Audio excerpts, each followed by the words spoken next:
Sekelompok siswa asal SMA Kemala Bayangkari, 1 Medan melakukan studi tentang dampak positif dan negatif pengendalian sosial informal di Taman Gajah Mada, Medan, Sumatera Utara. Diketahui mereka bernama Bilkis Kanza Ginting, Anggun Nabila Suganda, Anifa Bella Safitri, Alvito Rafa Moreno Wiryadi, dan Gabriel Eduardo Anggi Naibaho. Halo teman-teman. Jadi pada hari ini kami kelompok apa nih? Kelompok 3 berniat untuk mewawancarai orang-orang di Taman Beringin mengenai pengendalian sosial, yaitu gosip, teguran, dan ejekan. Nah, nantikan video kami ya. Dadah. Kamu pernah nggak digosip sama orang lain? Pasti pernah dong. Terus lanjut. Kira-kira ada nggak dampak dari setelah kamu digosipin itu di hidup kamu, ada dampaknya? Gak ada sih. Oke, makasih ya. Kamu pernah kan ngejek orang? Pernah bang? Kamu kan ngejek orang itu dalam rangka bercanda atau gimana? Ya bercanda untuk main-main aja gitu.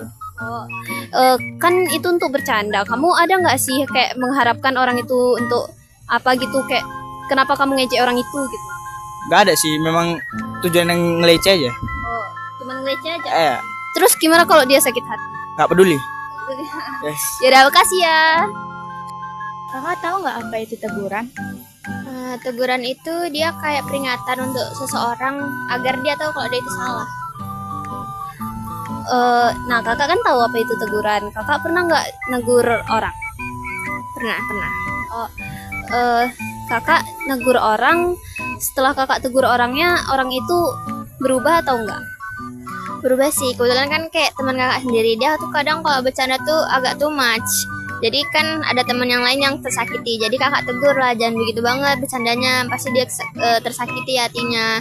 Terus ya udah, dia perlahan dia mulai memikir dulu kalau mau bercanda. Jadi nggak too much, jadi nggak ada yang sakit hati pas dia bercanda. Kak, apakah kakak kira-kira setuju dengan intimidasi fisik nggak kak? Jadi kan intimidasi fisik ini buktinya atau bentuknya tuh banyak ya kan. Ada antara siswa, ada antara guru sama siswa. Nah, kalau di sekolah selama yang bisa dibicarakan dengan baik-baik, alangkah baiknya tidak ada intimidasi fisik sama sekali. Nah, tapi menurut saya untuk beberapa kasus, misalnya untuk anak-anak yang kelakuannya udah di luar norma sekolah, intimidasi fisik selama itu tidak menyakiti dia secara langsung, mungkin itu masih bisa dijustifikasi gitu.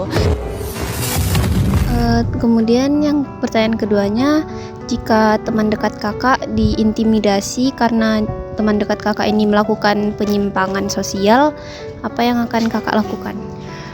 Jadi kan menurut saya pribadi ya, kalau misalnya udah tentang teman dekat, kalau penyimpangan sosial yang dilakukan itu sampai merugikan publik gitu, yang membuat orang-orang lain di sekitarnya tidak nyaman, namanya sebagai teman dekat yang pertama kita harus negur dia dulu gitu. Nah, tapi ketika kasusnya kita udah negur, dia nggak peduli gitu, sehingga orang lain yang sampai menegur dia atau melakukan intimidasi secara fisik, selama intimidasi fisik itu nggak melukai dia, mungkin saya akan tetap gitu ngebiarin intimidasi fisiknya. Tapi Itu kira-kira bagi kakak dampak dari negatif dan positif intimidasi fisik itu ada nggak kak? Pastinya ada, semua hal itu kan ada dampak positif sama negatifnya. Kalau intimidasi fisik, dampak negatifnya yang pasti ada beberapa orang yang nggak nyaman.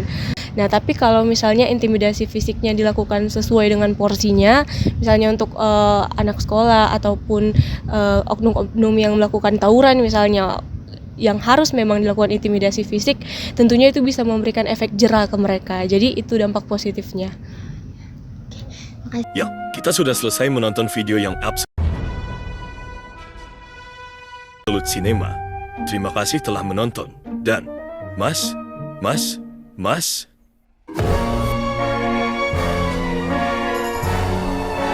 Hello?